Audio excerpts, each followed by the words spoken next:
మమ్మలను అతి మిక్కిలిగా ప్రేమించిన మా ప్రియ పరలోకపు తండ్రి, మీ ఉన్నతమైన నామమునకు కృతజ్ఞతాస్తుతులు చెల్లించుచున్నాము దేవా.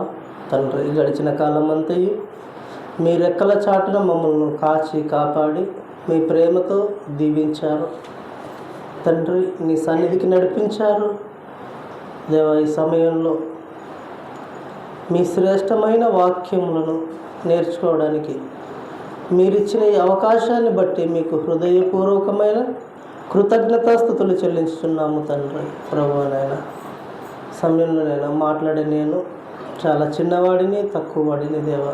ప్రభు, ఏ యోగ్యత లేనివాడను తండ్రి. మీ ఆత్మ సహాయాన్ని సమృద్ధిగా అనుగ్రహించమని ప్రార్థిస్తున్నాము తండ్రి. మీ ఆత్మ చేత మీరు మాట్లాడండి.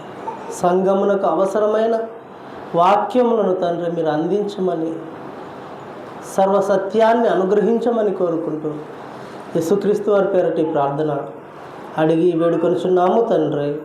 ఆమేన్. దేవుని సంగమ, పరిశుద్ధ గ్రంథంలో బైబిల్లో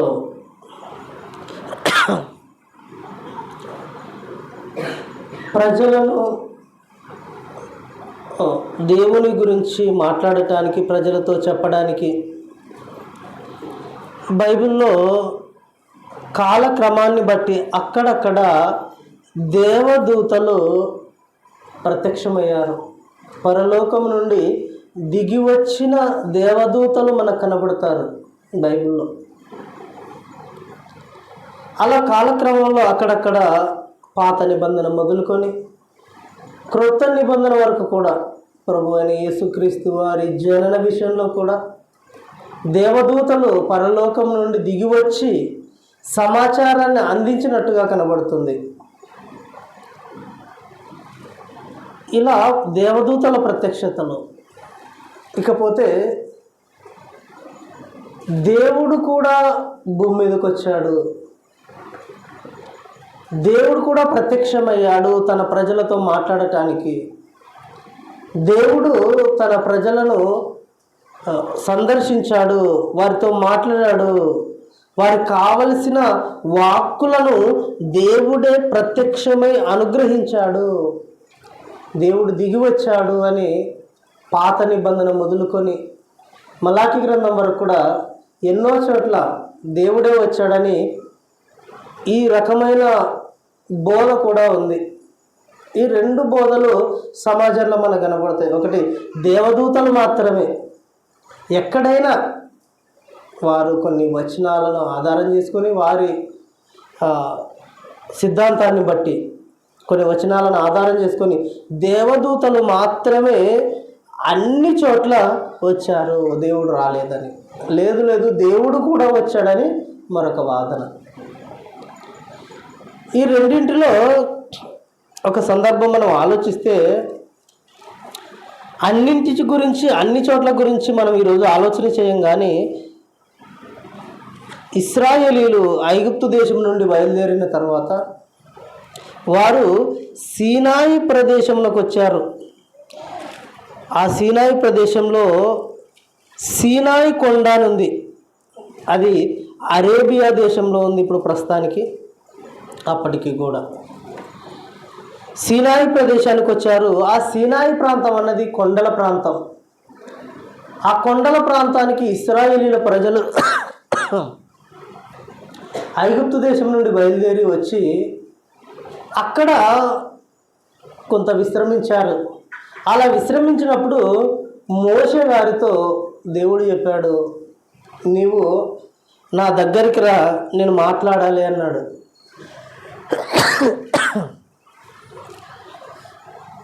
ఎక్కడికి అని అంటే, ఇదిగో సీనాయి కొండ మీదకి నువ్వు రా అన్నాడు మోషే గారితో. నువ్వు రా అన్నాడు. నేను కూడా సీనాయి కొండ మీదకి వస్తాను. అయితే ఆ సీనాయి కొండ మీద దేవుని ప్రత్యక్షత ఎలా ఉంది, ఆయన ఎలా ప్రత్యక్షమయ్యాడు అనే ఆ విషయాన్ని గురించి ఒకసారి ఆలోచిద్దాం. మనం సీనాయి కొండ మీద జరిగిన దేవుని ప్రత్యక్షతల గురించి ఆలోచిద్దాం.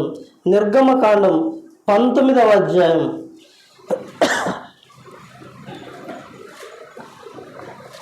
క్షమించాలి, నిర్గమకాండం 19వ అధ్యాయం. ఆ అధ్యాయంలోనే సీనాయి కొండ యొక్క ప్రత్యక్షత, దేవుని ప్రత్యక్షత కనబడుతుంది. ముందుగా 9వ వచనాన్ని మనం చూడగలిగితే, 9వ వచనంలో యెహోవా మోషేతో, ఇదిగో నేను నీతో మాట్లాడినప్పుడు ప్రజలు విని నిరంతరము నీ యందు నమ్మకముంచున్నట్లు నేను కారు మబ్బులలో నీ యొద్దకు వచ్చేదనని చెప్పాను. చాలా దేవుడు మోషే గారితో చెబుతున్నాడు, ప్రజలు నీ యందు నమ్మకం ఉంచాలి, ప్రజలు నిన్ను నమ్మాలి.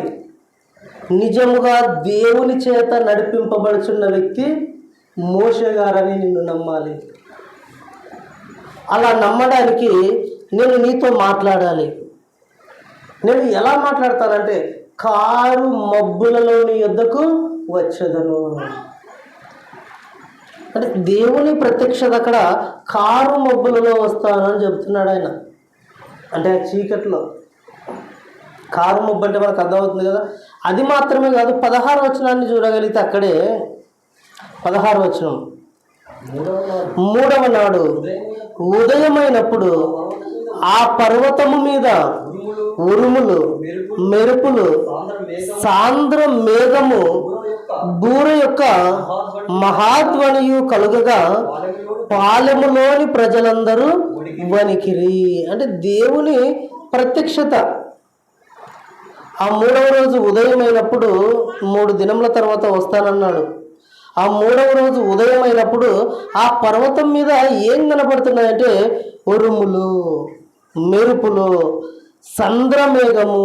ఒకసారి దీన్ని ఊహించుకోండి ఎలా ఉంటుంది. ముందుగా కారు మబ్బు అంటే ఎలా ఉంటుంది, చిమ్మ చీకటి. అలాంటి కారు మబ్బులో ఉరుములు ఉరుముతున్నాయి, మెరుపులు మెరుస్తున్నాయి. ఆ తర్వాత పైన ఒక సంద్ర మేఘము, బూర యొక్క మహాధ్వని కలిగింది. అంటే ఎలా ఉందంటే ఒక వాతావరణం అంతా కూడా ఒక అలజడి, ఒక వింతైన విశేషం ఆ కొండ మీద కలుగుతున్నట్టుగా కనబడుతుంది. ఇవన్నీ గుర్తుంచుకోండి. అలాగే 18వ వచనం చూడండి. 18వ వచనం, యెహోవా అగ్నితో సీనాయి పర్వతము మీదికి దిగి వచ్చినందున అదంతయు ధూమమయమై ఉండెను. దాని ధూమము కొలిమి ధూమము వలె లేచెను. పర్వతమంతయు మిక్కిలి కంపించెను. సీనాయి కొండ గురించి చెబుతున్నాడు ఆయన. సీనాయి కొండ గురించి. ఆ సీనాయి కొండ పరిస్థితి ఎలా ఉందంటే అగ్నితో ఆ పర్వతం మీదకి దేవుడు దిగి వచ్చినందున అదంతయు ధూమమయమై ఉండెను. ధూమం, దాని ధూమము ఎలా ఉందని చెబుతున్నాడంటే కొలిమి ధూమము వలె లేచెను. కొలిమి ధూమం, కొలిమిలో నిప్పులు ఎగిరేటప్పుడు దానినే ధూమం అంటారు. కొలిమిలో నిప్పులు ఎగిరేటప్పుడు ఎలా ఉంటుందో ఆ వాతావరణం, ఆ కొండ మీద ఆ ప్రత్యక్షత సమయంలో ఒకవైపు కారు మబ్బులు, మరొక వైపు మెరుపులు, ఉరుములు, మరొక వైపు బూర ధ్వని, మరొక వైపు కొలిమి ధూమము, కొండ మీద నిప్పులు ఎగురుతున్నాయి. అప్పుడు ఆ కొండ ఎలా ఉంటుంది, వాతావరణం ఎలా ఉంటుందో ఒకసారి ఆలోచించండి. వాటి మధ్య యెహోవా ప్రత్యక్షమగుచున్నాడు అని చెబుతున్నాడు ఆయన. కొలిమి ధూమం మధ్య అలా లేచెను. అప్పుడట ఆ పర్వతం అంతయు మిక్కిలి కంపించెను. పర్వతం, ఇక ఆ కొండ అంతా కూడా కంపించిపోయిందట, కమ్ముకుపోయింది మొత్తం వీటితో. ఈ కొలిమి ధూమముతో ఇదంతా కూడా కంపించిపోయింది. ఇలా కంపించిపోయిన ఈ సమయంలో దేవుడు అక్కడికి దిగి వస్తున్నాడు, ప్రత్యక్షమవుతున్నాడు. ఎలా ప్రత్యక్షమవుతున్నాడో మరొక వచనాన్ని మనం చూడగలిగితే ద్వితీయోపదేశకాండం 33వ అధ్యాయం. ద్వితీయోపదేశకాండం 33వ అధ్యాయం 1వ వచనం 2వ వచనం, ద్వితీయోపదేశకాండం 33వ అధ్యాయం 1-2 వచనాలలో, దైవజనుడైన మోషే మృతి నొందక మునుపు అతడు ఇశ్రాయేలీలను దీవించిన విధము ఇది. అతడు ఇట్లనెను, యెహోవా సీనాయి నుండి వచ్చెను, శేయీరులో నుండి వారికి ఉదయించెను, ఆయన పారాను కొండ నుండి ప్రకాశించెను, వేవేల పరిశుద్ధ సమూహముల మధ్య నుండి ఆయన వచ్చెను, ఆయన కుడిపార్శ్వమున అగ్ని జ్వాలలు మేయుచుండెను. దేవుడు ఆ కొండ మీదకు ప్రత్యక్షమైనప్పుడు ఏం జరిగిందో ఆ విషయాన్ని జ్ఞాపకం చేసుకొని యోర్దాను నది తీరానికి వచ్చినప్పుడు, ఇక మోషే గారు నేను కానాను దేశంలో ప్రవేశించే హక్కు లేదు కనుక నేను ఇక్కడే చనిపోతానని చనిపోవడానికి ముందు ఇశ్రాయేలీలందరినీ దీవిస్తున్నాడు. దీవించే ముందు కొండ మీద ఉన్న దేవుని ప్రత్యక్షతను జ్ఞాపకం చేసుకుంటున్నాడు. ఆయన ప్రత్యక్షతను జ్ఞాపకం చేసుకొని ఆయన దీవెనలో ఏమంటున్నాడంటే, యెహోవా సీనాయి నుండి వచ్చెను, ఆయన సీనాయి నుండి వచ్చాడు, శేయీరులో నుండి వారికి ఉదయించెను, పారాను కొండ నుండి ప్రకాశించెను అని చెప్పి అక్కడ ఏం జరిగిందంటే వేవేల పరిశుద్ధుల సమూహముల మధ్య నుండి ఆయన వచ్చెను. ఆయన ప్రకాశం మధ్యలో ఎలా వచ్చాడంటే వేవేల పరిశుద్ధ సమూహము ఆయన వెంట వచ్చాయి ఆ సీనాయి కొండ మీదికి. ఆయన కుడిపార్శ్వమున అగ్ని జ్వాలలు మేయుచుండెను. ఆయన జనములను ప్రేమించును, ఆయన పరిశుద్ధులందరూ నీ వశంలో నుందురు, వారు నీ పాదముల యొద్ద సాగిలపడుదురు. అంటే ఆయన గంభీర్యత, ఆయన గంభీర్యం, ఆయన గొప్పతనం, దేవుని శక్తి సామర్థ్యాలు ఏంటో ఇక్కడ మోషే గారు తన ఇశ్రాయేలును దీవించే ఆ దీవెనలో ఆయన చెబుతున్నాడు. అంటే అగ్ని జ్వాలలు ఆయన చుట్టూ మెరుస్తున్నాయి, అగ్ని మెరుస్తుంది, పరిశుద్ధుల సమూహముతో ఆ కొండ మీదకి ఆయన ప్రత్యక్షమయ్యాడు. దేవుని ప్రత్యక్షత ఇది సీనాయి కొండ మీద జరిగింది అని చెబుతున్నాడు ఆయన. వేవేల పరిశుద్ధుల మధ్య నుండి దేవుడు వచ్చెను అని చెప్తూ ఇదే విషయాన్ని కీర్తనల గ్రంథంలో కూడా మరి ప్రస్తావిస్తాడు ఆయన. పంచకాండములను అనగా ఈ 5 కాండములను దీవారాత్రము ధ్యానించిన దావీదు గారు రాస్తాడు. 68వ కీర్తనల గ్రంథము 68వ అధ్యాయంలో ఆయన చదివినది మోషే గారి దర్శనాన్ని గురించి ఆయన వ్రాస్తూ ఆయన మాట్లాడతాడు. 68వ అధ్యాయం 8వ వచనం, 8వ వచనం, భూమి వణికెను, దేవుని సన్నిధిని అంతరిక్షము దిగజారెను, ఇశ్రాయేలు దేవుడగు దేవుని సన్నిధిని ఆవలి సీనాయి కంపించెను. అదే విషయాన్ని జ్ఞాపకం చేసుకుంటున్నాడు ఆయన. భూమి వణికిన సమయంలో, ఎప్పుడు ఆ సీనాయి కొండ మీదకు దేవుడు దిగి వచ్చిన ఆ సమయంలో భూమి వణికెను. దేవుని సన్నిధిని అంటే దేవుడు ఎక్కడైతే ప్రత్యక్షం అవుతున్నాడో ఆ ప్రదేశంలోనట అంతరిక్షము, 8వ వచనం, అంతరిక్షము దిగజారెను, అంతరిక్షం కిందికి దిగుదట, అంతరిక్షము దిగజారెను, ఇశ్రాయేలు దేవుడగు దేవుని సన్నిధిని ఆవలి సీనాయి కంపించెను. ఆ సీనాయి ప్రాంతం అంతా కంపించిపోయింది, ఆకాశం దిగజారింది. అంటే ఒక్కొక్కటి ఒక విచిత్రంగా కనబడుతుంది చూడు, ఒక్కొక్కటి.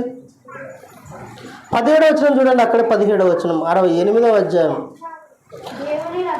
17వ వచనం, దేవుని రథములు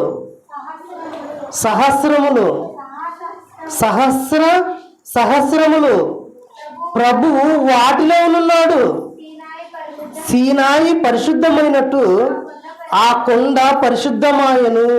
చాలు అని చెబుతున్నాడు. దేవుని రథములు సహస్రములు, సహస్రములు, ప్రభువు వాటిలో ఉన్నాడు. అంటే ఈ సీనాయి కొండ మీదకి వచ్చేటప్పుడట దేవుడు ఎలా వచ్చాడంటే సహస్రముల మీద వచ్చాడట, రథముల మీద. రథములు ఎన్ని రథాలు వచ్చాయంటే సహస్రము అన్నాడు. సహస్రం అంటే ఒక సహస్రం అంటే 1000. సహస్రములు అంటే వేవేల రథములు, అంటే వేవేల సహస్రముల రథముల మీద దేవుడు ఆ రోజు సీనాయి కొండ మీదకి వచ్చాడనని ఇక్కడ కీర్తనకారుడు జ్ఞాపం చేస్తున్నాడు. అంటే ఆ రోజు దిగి వచ్చినది ఎవరు? సీనాయి కొండ మీదకు మోషే గారితోనూ తన ప్రజలైన వారితోనూ తన పిల్లలైన వారందరితో మాట్లాడటానికి ఆయన వచ్చాడట. వచ్చినప్పుడు ఆ వాతావరణం, ఆ ప్రదేశం అంతా, ఆ సీనాయి కొండ ప్రాంతం అంతా ఎలా మారిపోయిందనంటే ఒక వింతైన ప్రదేశంగా మారిపోయింది, ఒక ఆశ్చర్యకరంగా మారిపోయింది, ఒక అద్భుతంగా మారిపోయింది, ఒక వింత. ఆ పర్వతం అంతా కూడా ఒక అద్భుతంగా కనపడుతుంది. అలాంటి మధ్య దేవుడు దిగి వస్తున్నాడు. ఒకటి కారు మబ్బులలో ఉరుములు, మెరుపులు, బూర ధ్వని, కొలిమి వంటి ధూమములు, నిప్పు కణములు లేస్తున్నాయి. వాటి మధ్య అప్పుడు ఆకాశం అట దిగజారెను, ఆకాశం కిందికి దిగింది కొండ మీద. అప్పుడు దేవుడు వేవేల రథములు సహస్రముల మీద ఆయన దిగి వచ్చాను, ప్రభువు దిగి వచ్చాను. ఇదే విషయాన్నే క్రొత్త నిబంధనలో కూడా యూదా గారు ప్రస్తావిస్తాడు. ఈ విషయాన్ని మాట్లాడుతూ, యూదా పత్రిక మనకు తెలుసు కదా, ఒకే అధ్యాయం ఉంటుంది. యూదా పత్రిక 14-15 వచనాలు కలిసి ఉంటాయి. యూదా పత్రికలో, యూదా పత్రిక 14-15 వచనాలలో ఆదాము మొదలుకొని 7వ వాడైన హనోకు కూడా వీరిని గూర్చి ప్రవచించి ఇట్లా నేను. ఎవరి గురించి మాట్లాడుతున్నాడు ఇక్కడ యూదా గారు? ఆదాము దగ్గర నుండి ప్రారంభించాడు. ఆదాము మొదలుకొని 7వ వాడైన హనోకు కూడా ప్రవచించాడు.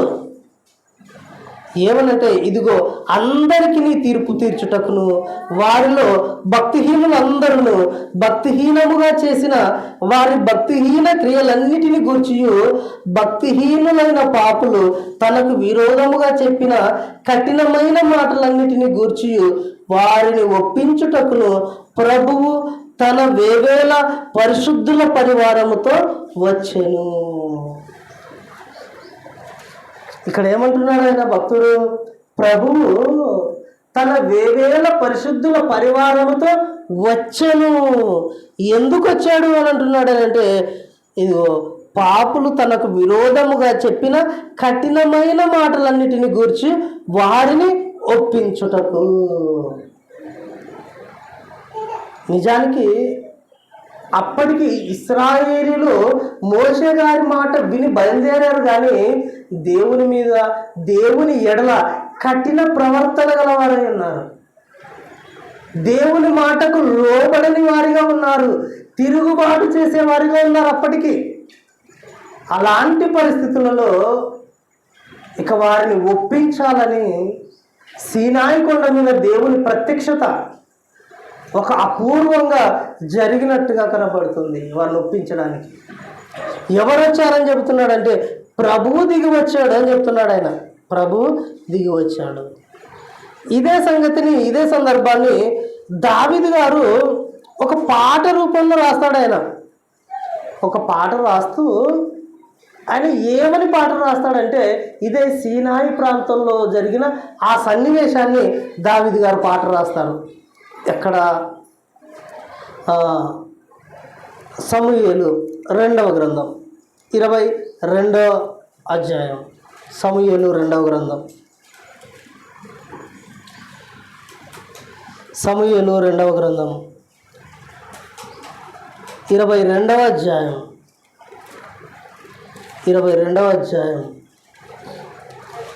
1 నుండి మొదటి వచనం నుండి. సమూయేలు రెండవ గ్రంథం 22వ అధ్యాయం మొదటి నుండి మనం అక్కడ చూడగలిగితే మొదటి వచనం ముందుగా యెహోవా తన్ను సౌలు చేతిలో నుండి తన శత్రువులందరి చేతిలో నుండి తప్పించిన దినమున దావీదు ఈ గీత వాక్యములను చెప్పి యెహోవాను స్తోత్రించెను. ఆయనకు కలిగిన మేలులను బట్టి దేవునికి స్తోత్రములు చెల్లిస్తున్నాడు ఆయన దావీదు గారు. ఆ స్తోత్రములు చెల్లిస్తూ ఈ గీత వాక్యములు, గీతం అంటే పాట, ఆ పాటను ఆయన ఎత్తి చూపిస్తున్నాడు, పాడుతున్నాడు. ఆ పాడుతూ 8వ వచనంలో ఏమని పాడుతున్నాడో కింద చెప్తాడు. అది పాట అంతా కూడా కంటిన్యూ అవుతుంది. 8వ వచనం సరికి ఆ పాటలో మాట్లాడుతున్నాడు. అప్పుడు భూమి కంపించి అదిరెను, పరమండలపు పునాదులు వణికెను, ఆయన కోపింపగా అవి కంపించను,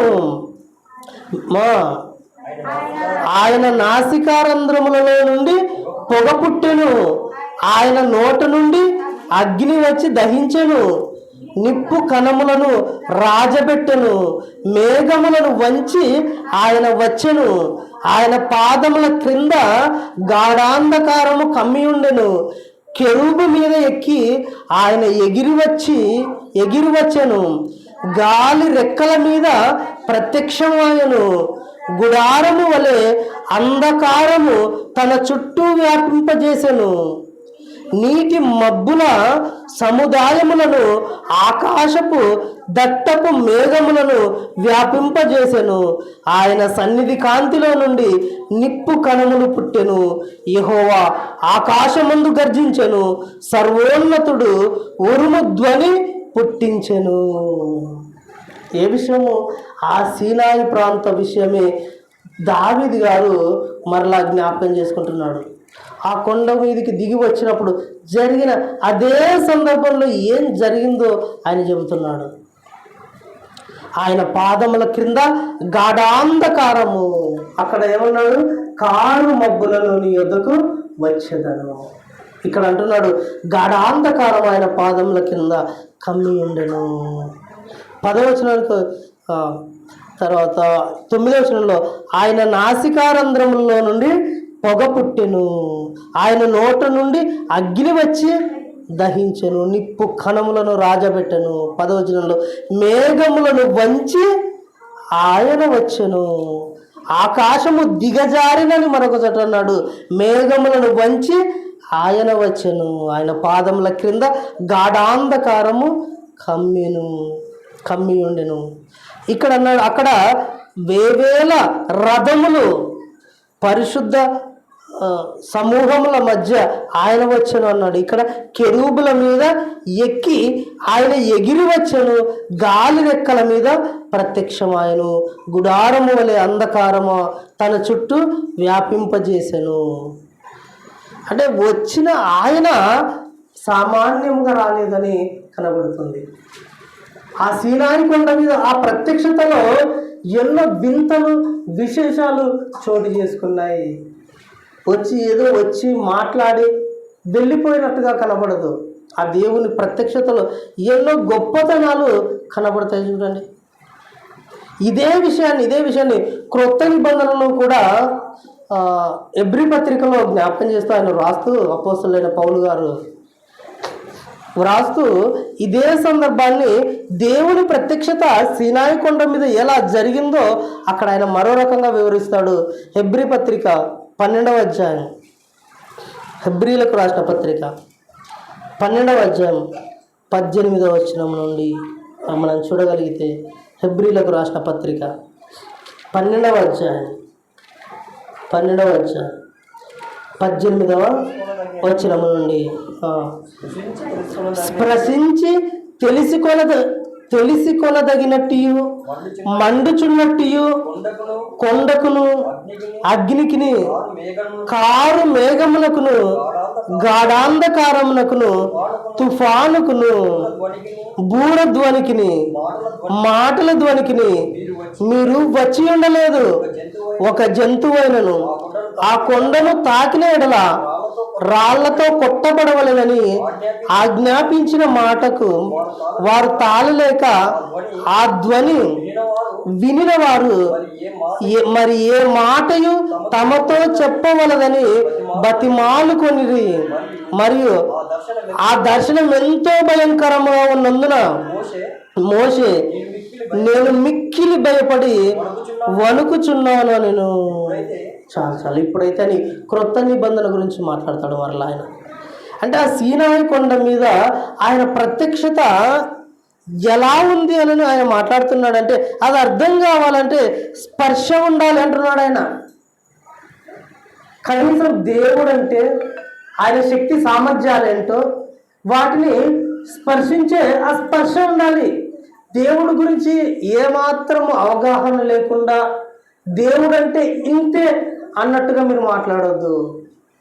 ఆ స్పర్శ దేవుడి గురించి ఏమైనా తెలుసా అని మాట్లాడుతున్నాడు. అది తెలియాలంటే స్పృశించి తెలుసుకొనదగినట్టు అన్నాడు. స్పృశిస్తేనే అది తెలుసుకోగలం. ఆ ప్రత్యక్షత ఏంటంటే మండుచున్నట్టు కొండకు అన్నాడు. మండుతుంది కొండ. దేనితో మండుతుంది? అగ్నితో మండుతుంది. నిజానికి చెప్పండి, అగ్నితో మండేటప్పుడు మంటకు వెలుగుండాలి కదా, కొండ మీద వెలుగుండాలి. కానీ కారు మబ్బుంది, మంట మండుచుంది. ఇవి రెండు మాత్రమే కాదు, మరొక మాట ఆయన చెబుతున్నాడు. ఆ బూర ధ్వనికి మాటల ధ్వనికి మీరు వచ్చి ఉండలేదు. ఒక జంతువు అయినను ఆ కొండను తాకిన ఎడల రాళ్లతో కొట్టబడవలని ఆజ్ఞాపించను. ఇంకో మాట అంటాడు, తుఫానుకు అనే మాట మాట్లాడతాడు ఆయన. ఇక్కడ 18వ వచనంలోనే కారు మేఘమునకును గాఢాంధకారమునకును తుఫానుకును అని అంటాడు. అప్పుడు ఏం జరిగింది? ఆ కొండ మీద మేఘము వచ్చి వర్షాన్ని ఇచ్చింది, వర్షం కురిచింది. ఆ తర్వాత మండుచున్న అగ్ని, కారు మబ్బు అన్నీ ఒకటి ఉంటే ఒకటి ఉండవు మన కంటి కనబడేటప్పుడు. ఎప్పుడైనా కానీ మంట పండేటప్పుడు వర్షం పడింది అనుకోండి, మంట ఆరిపోతుంది. కానీ దేవుడు వచ్చేటప్పుడు మాత్రం మంట మండుతుంది, కొలిమి వలె ధూమం లేస్తుంది, కొండ పైనుండి వర్షం కురుస్తుంది. మంట, వర్షము, కారు, మబ్బు ఇవన్నీ కలిసి ఒకేసారి కనబడితే అందులోనికి దేవుని మహిమ ప్రత్యక్షమైంది. అందులోనికి అప్పుడు దేవుని మహిమ ప్రత్యక్షమైనట్టుగా కనబడుతుంది. వీటినట చూడటానికి కూడా మోషే గారు 21వ వచనంలో అంటాడు, మరియు ఆ దర్శనం ఎంతో భయంకరముగా ఉన్నందున మోషే అన్నాడు, నేను మిక్కిలి భయపడి వణుకుచున్నాను అని. అలాంటి దర్శనం నేను చూడలేదు, నా వల్ల కాదని మోషే గారే ఎంతగానో భయపడి భయపడి వణికిపోయినట్టుగా కనబడుతుంది. ఆ దర్శనానికి మిక్కిలి భయంకరమైన దర్శనం, ఎంతో భయంకరంగా కనబడుతుంది. ఇదే సందర్భాన్ని మరొక చోట వివరిస్తూ యెహోషువ గారు రాస్తారు న్యాయాధిపతుల గ్రంథంలో. న్యాయాధిపతుల గ్రంథం 5వ అధ్యాయం, న్యాయాధిపతుల గ్రంథం 5వ అధ్యాయం 4వ వచనం నుండి. న్యాయాధిపతుల గ్రంథం 5వ అధ్యాయం 4వ వచనం నుండి మనం అక్కడ చూడగలిగితే, ఇశ్రాయేలు దేవుడైన యెహోవాను కీర్తించెదను. యెహోవా, నీవు శేయీరు నుండి బయలుదేరినప్పుడు, ఎదోము పొలము నుండి బయలుదేరినప్పుడు భూమి వణికెను, ఆకాశము నీళ్లను కురిపించెను, మేఘములను వర్షించెను. యెహోవా సన్నిధిని కొండలలో నుండి ప్రవాహములు వచ్చెను. ఇశ్రాయేలు దేవుడైన యెహోవా సన్నిధిని సీనాయి నుండి ప్రవాహములు వచ్చెను. అంటే ఈ సీనాయి మీద ప్రవాహములు, నీటి ప్రవాహములు కురిశాయి అని చెప్తున్నాడు ఆయన. ఆ సమయంలో భూమి వణికింది. అంటే వర్షం సామాన్యమైన వర్షం కాదండి, ప్రవాహములు సీనాయి కొండ మీద నుండి వచ్చాయి. ఎలా ఉంది చూడండి, ఎంత ఆశ్చర్యంగా ఉంది చూడండి. సీనాయి కొండ మీద దేవుని ప్రత్యక్షత ఎంత అద్భుతంగా కనపడుతుంది. ఇది కూడా ఏంటంటే, ఇది కూడా ఒక పాట, వాళ్ళు యుద్ధంలో గెలిచిన తర్వాత వ్రాస్తున్న పాట. మొదటి వచనం చూడండి, 5వ అధ్యాయం మొదటి వచనం, న్యాయాధిపతుల గ్రంథం. ఆ దినమున దెబోరాయు అభినోయాము కుమారుడైన బారాకును ఈ కీర్తన పాడిరి.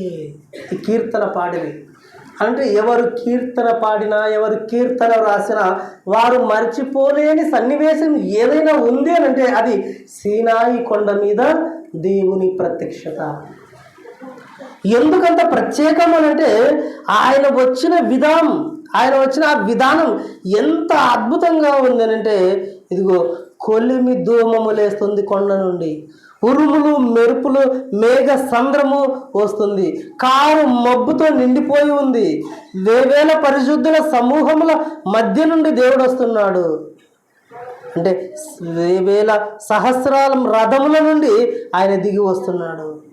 ఇవన్నీ జ్ఞాపకం చేసుకుంటుంటే, ఇవన్నీ చూసిన ఆ మోషే గారు ప్రజలకు వివరించినప్పుడు ఇవి మర్చిపోలేని సన్నివేశంగా కనబడుతున్నాయి.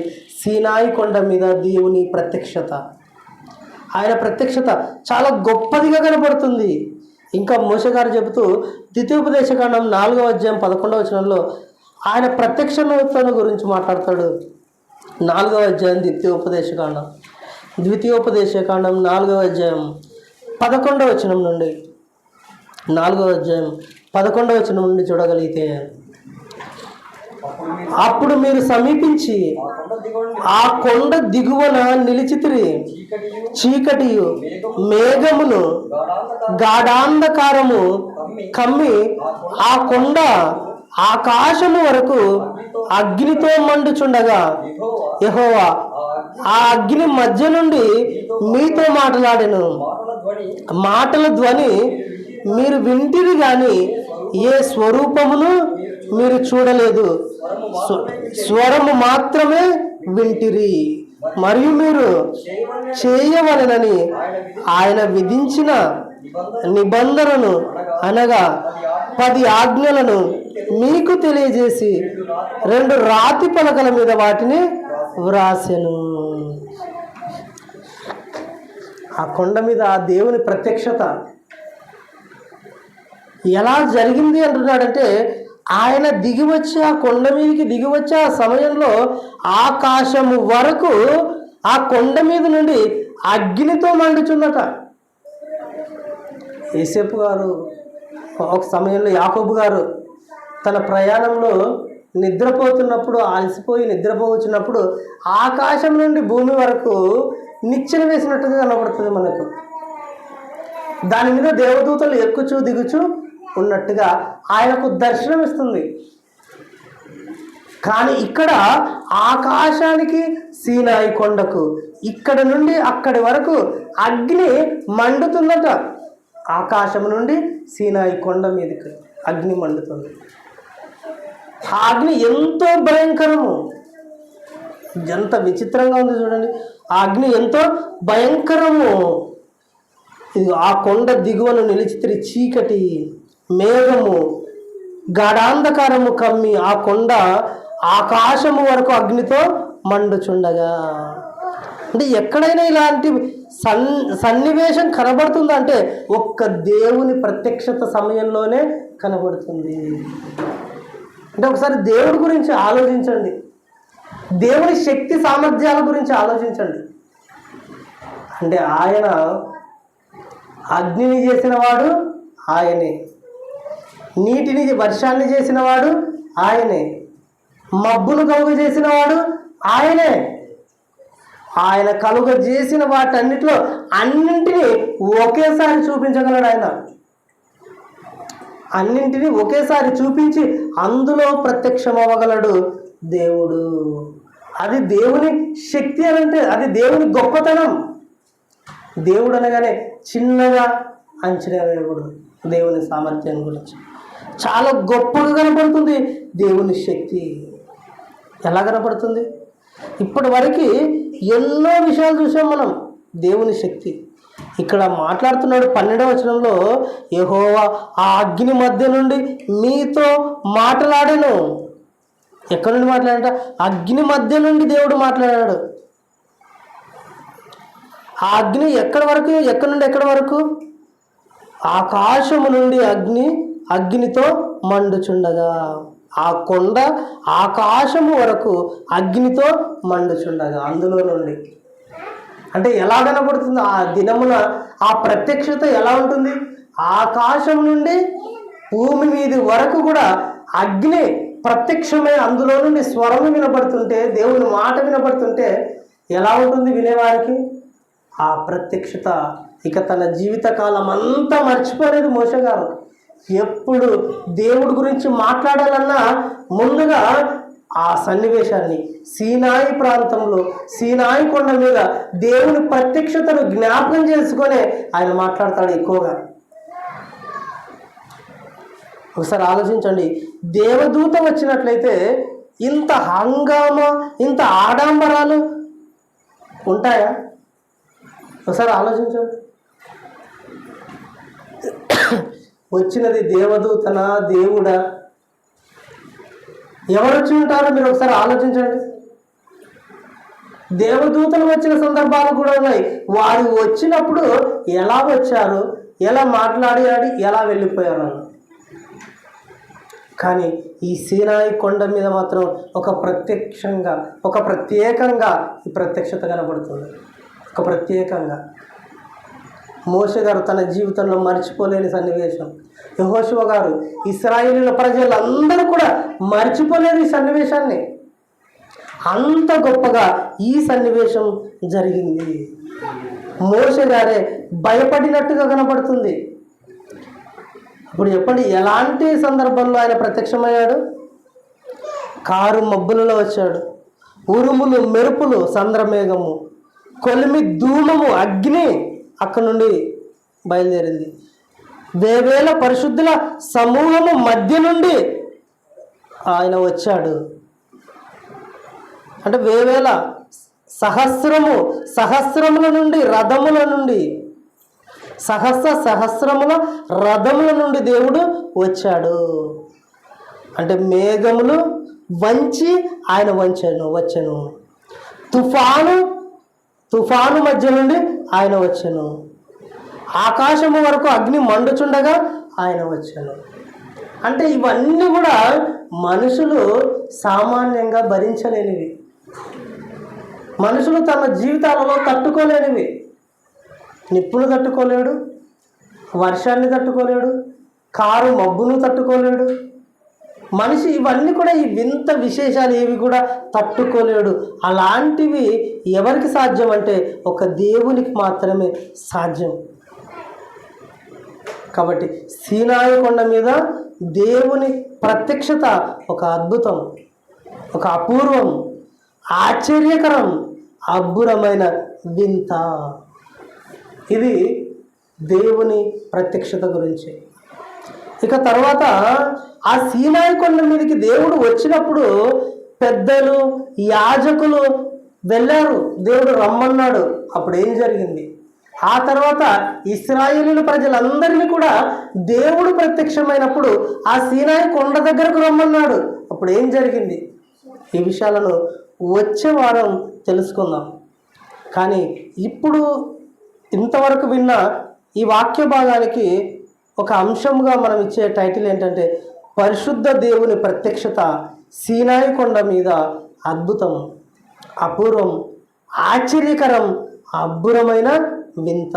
చాలా పెద్దగా, ఎందుకంటే ఎంత వర్ణించినా దేవుని ప్రత్యక్షతకు ఇక మాటలు చాలటం లేదు. అంత గొప్ప ప్రత్యక్షత సీనాయి కొండ మీద జరిగింది. ఆ తర్వాత అక్కడ ఎన్ని ప్రత్యేకమైన సన్నివేశాలు జరిగాయో రేపు దేవుని చిత్తమైతే వచ్చే వారం విందాం. దేవుడు తన వాక్యమును మనందరి హృదయాలలో నూరంతలుగా ఫలింపచేయునుగాక. ఆమేన్.